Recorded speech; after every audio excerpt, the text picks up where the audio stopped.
নামাজকে কখনো বলবেন না যে 10 মিনিট টাইম আছে একটু পরে পড়ি, আধা ঘন্টা পরে পড়ি, এই কথা সহজে বলবেন না।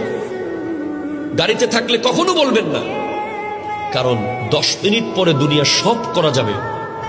যদি আপনি 10 মিনিটের আগে 9 মিনিটের মাথায় মারা যান, কবরে গিয়ে পাশের কবরকে আফসোস করে বলবেন, ইস, এখন আসার সময় তো একটা ওয়াক্ত নামাজ নিয়ে আসতে পারতাম, পড়লাম না, মরে গেলাম, আনতে পারলাম। নামাজ হলো ওই নিয়ামত যেটা আল্লাহর সাথে আপনার কানেকশন হয়। আপনি আমাকে যদি বছরে একবার ফোন দেন, আমি আপনাকে চিনব না।